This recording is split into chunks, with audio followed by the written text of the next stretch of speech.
Welcome back to Goosebumps with Frank.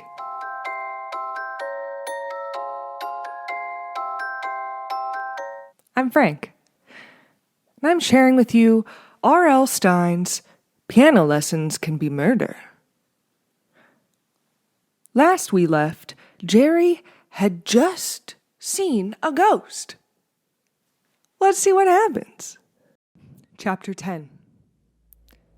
At first I could just see faint outlines, pale lines of gray moving against the blackness. I gasped. My heart was pounding so hard I thought it would burst.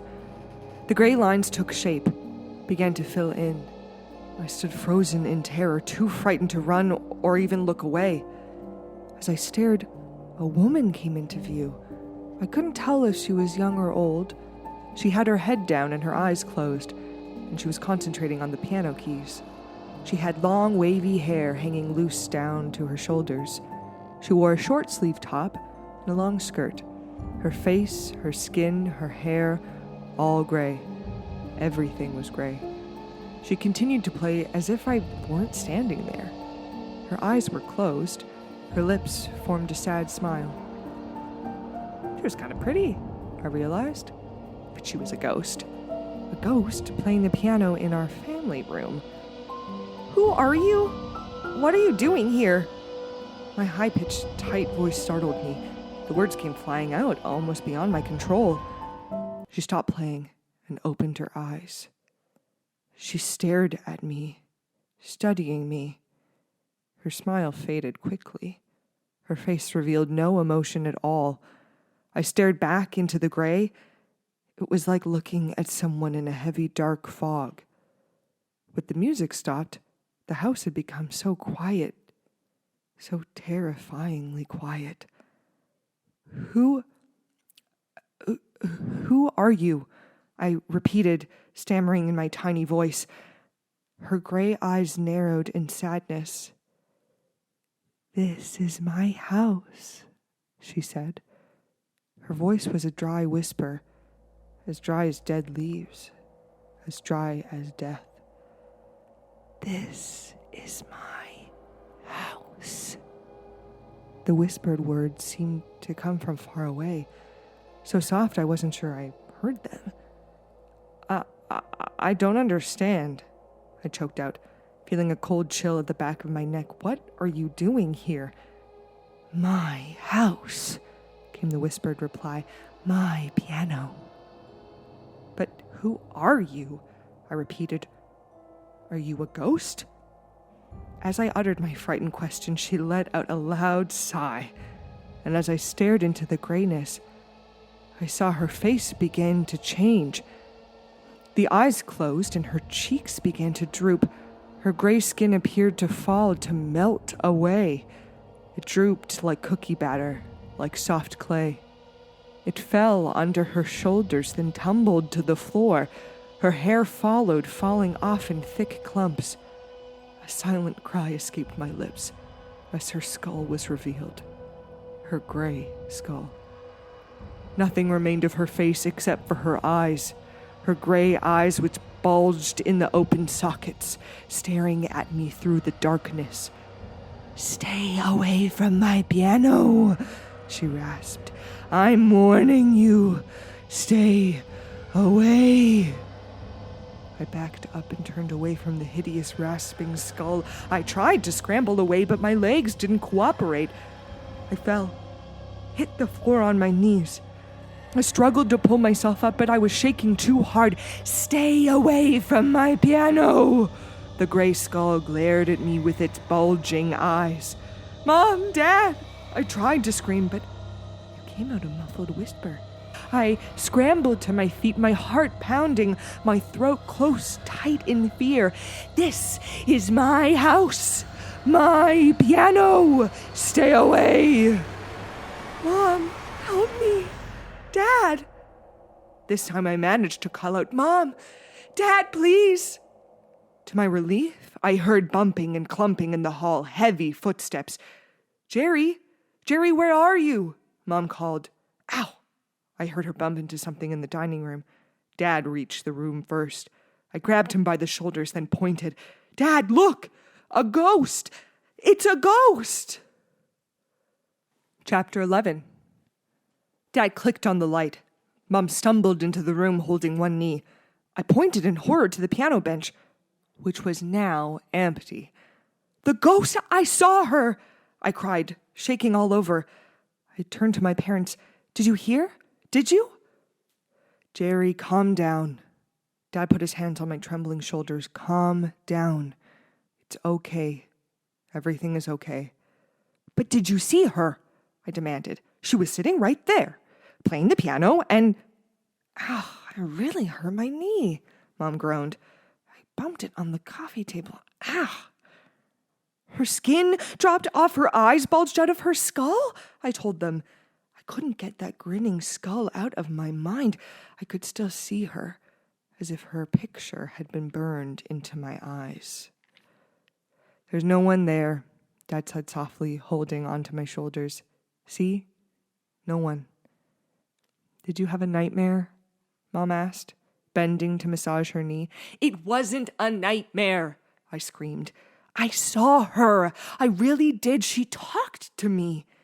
She told me that this is her piano, her house. Let's sit down and talk about this, Mom suggested. Would you like a cup of hot cocoa? You don't believe me, do you? I cried angrily. I am telling you the truth. We don't really believe in ghosts, Dad said quietly. He guided me to the red leather couch against the wall and sat down beside me. Yawning, Mom followed us, lowering herself onto the soft couch arm. You don't believe in ghosts, do you, Jerry? Mom asked. Oh, I do now, I exclaimed. Why don't you listen to me? I heard her playing the piano. I came downstairs and I saw her. She was a woman. She was all gray and her face fell off and her skull showed through and I saw Mom give Dad a look. Why wouldn't they believe me? A woman at work was telling me about a doctor, Mom said softly, reaching down and taking my hand. A nice doctor who talks with young people. Dr. Frye, I think his name is. Huh? You mean a psychiatrist? I cried shrilly. You think I'm crazy? No, of course not, Mom replied quickly, still holding on to my hand. I think something made you very nervous, Jerry, and I don't think it would hurt to talk to someone about it. What are you nervous about, Jer? Dad asked, straightening the collar of his pajama shirt. Is it the new house? Going to the new school? Is it the piano lessons? Mom asked. Are you worried about the lessons? She glanced at the piano, gleaming black and shiny under the ceiling light. No, I'm not worried about the lessons, I muttered unhappily. I told you I'm worried about the ghost. I'm going to make you an appointment with Dr. Frye, Mom said quietly. Tell him about the ghost, Jerry.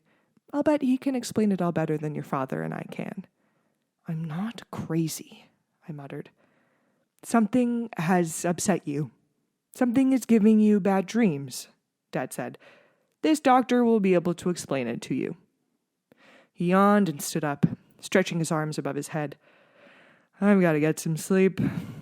Me too, Mom said, letting go of my hand and climbing off the arm of the couch.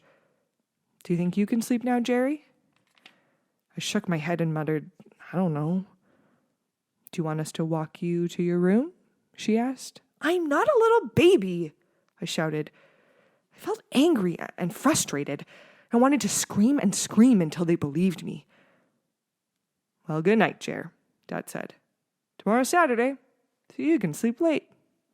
Yeah, sure, I muttered.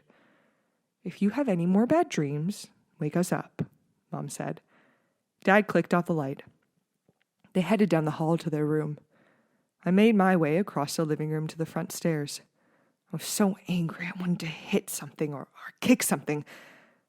I was really insulted, too. But as I climbed the creaking stairs in the darkness, my anger turned to fear. The ghost had vanished from the family room. What if she was waiting? What if she was waiting for me in my room? What if I walked into my room and the disgusting gray skull with the bulging eyeballs was staring at me from my bed? The floorboard squeaked and groaned beneath me as I slowly made my way through the hall to my room. I suddenly felt cold all over. My throat tightened. I struggled to breathe. She is in there. She's in there waiting for me. I knew it. I knew she'd be there. And if I scream, if I cry for help, Mom and Dad would just think I'm crazy. What does the ghost want? Why does she play the piano every night? Why did she try to frighten me? Why did she tell me to stay away? The questions rolled through my mind. I couldn't answer them. I was too tired, too frightened to think clearly. I hesitated outside my room, breathing hard. Then, holding onto the wall, I gathered my courage and stepped inside. As I moved into the darkness, the ghost rose up in front of my bed. Chapter 12. I uttered a choked cry and staggered back into the doorway. Then I realized I was staring at my covers. I must have kicked them over the foot of the bed during my nightmare about Dr. Shriek. They stood in a clump on the floor. My heart pounding, I crept back in the room, grabbed the blanket and sheet, pulled them back onto the bed. Maybe I am cracking up, I thought. No way, I assured myself. I might be scared and frustrated and angry, but I saw what I saw. Shivering, I slid into bed and pulled the covers up to my chin. I closed my eyes and tried to force the picture of the ugly gray skull from my mind. When I finally started to drift off to sleep, I heard the piano music start again. Dr. Shriek arrived promptly at 2 the next afternoon. Mom and Dad were out in the garage, unpacking more cartons. I took Dr. Shriek's coat and led him into the family room. It was a cold, blustery day outside, threatening snow. Dr. Shriek's cheeks were pink from the cold. With his white hair and mustache and round belly under his baggy white shirt, he looked more like Santa Claus than ever. He rubbed his pudgy hands together to warm them and motioned for me to take a seat at the piano bench. Such a beautiful instrument, he said cheerily, running a hand over the shiny black top of the piano. You're a very lucky man to find this waiting for you. I guess, I replied without enthusiasm. I had slept till 11, but I was still tired, and I couldn't shake the ghost and her warning from my mind. Have you practiced your notes? Dr. Shriek asked, leaning against the piano, turning the pages of the music workbook. A little, I told him. Let me see what you've learned. Here. He began to place my fingers over the keys. Remember, this is where you start. I played a scale. Excellent, Hans, Dr. Shriek said, smiling. Keep repeating it, please. The lesson went well. He kept telling me how good I was, even though I was playing simple notes in a simple scale. Maybe I do have some talent, I thought. I asked him when I could begin learning some rock riffs. He chuckled for some reason. In due time, he replied, staring at my hands. I heard Mom and Dad come in through the kitchen door. A few seconds later, Mom appeared in the family room, rubbing the arms of her sweater. It's getting really cold out there, she said, smiling at Dr. Shriek. I think it's going to snow. Oh, it's nice and warm in here, he replied, returning her smile. How's the lesson going? Mom asked him. Very well, Dr. Shriek told her, winking at me. I think Jerry has a lot of promise. I would like him to start taking his lessons at my school.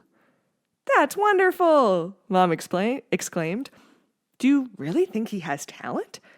Oh, he has excellent hands, Dr. Shriek replied. Something about the way he said it gave me a cold chill. Do you teach rock music at your school? I asked. He patted my shoulder. We teach all kinds of music. My school is very large, and we have many fine instructors. We have students of all ages there. Do you think you could come after school on Fridays? That would be fine, Mom said. Dr. Shriek crossed the room and handed my mom a card. Here is the address of my school. I'm afraid it is on the other end of town.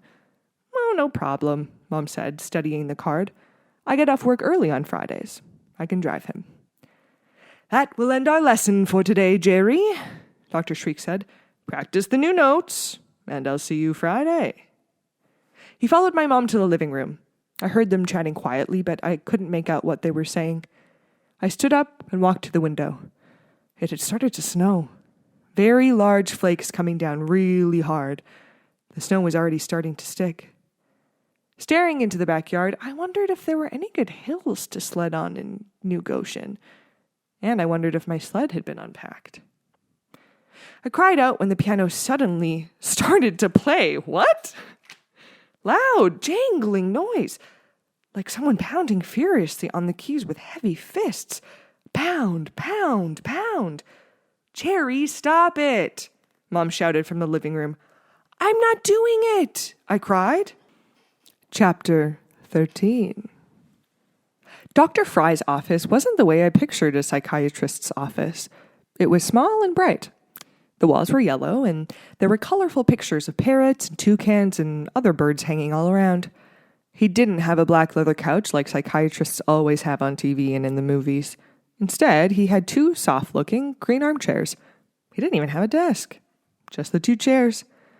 I sat in one, and he sat in the other.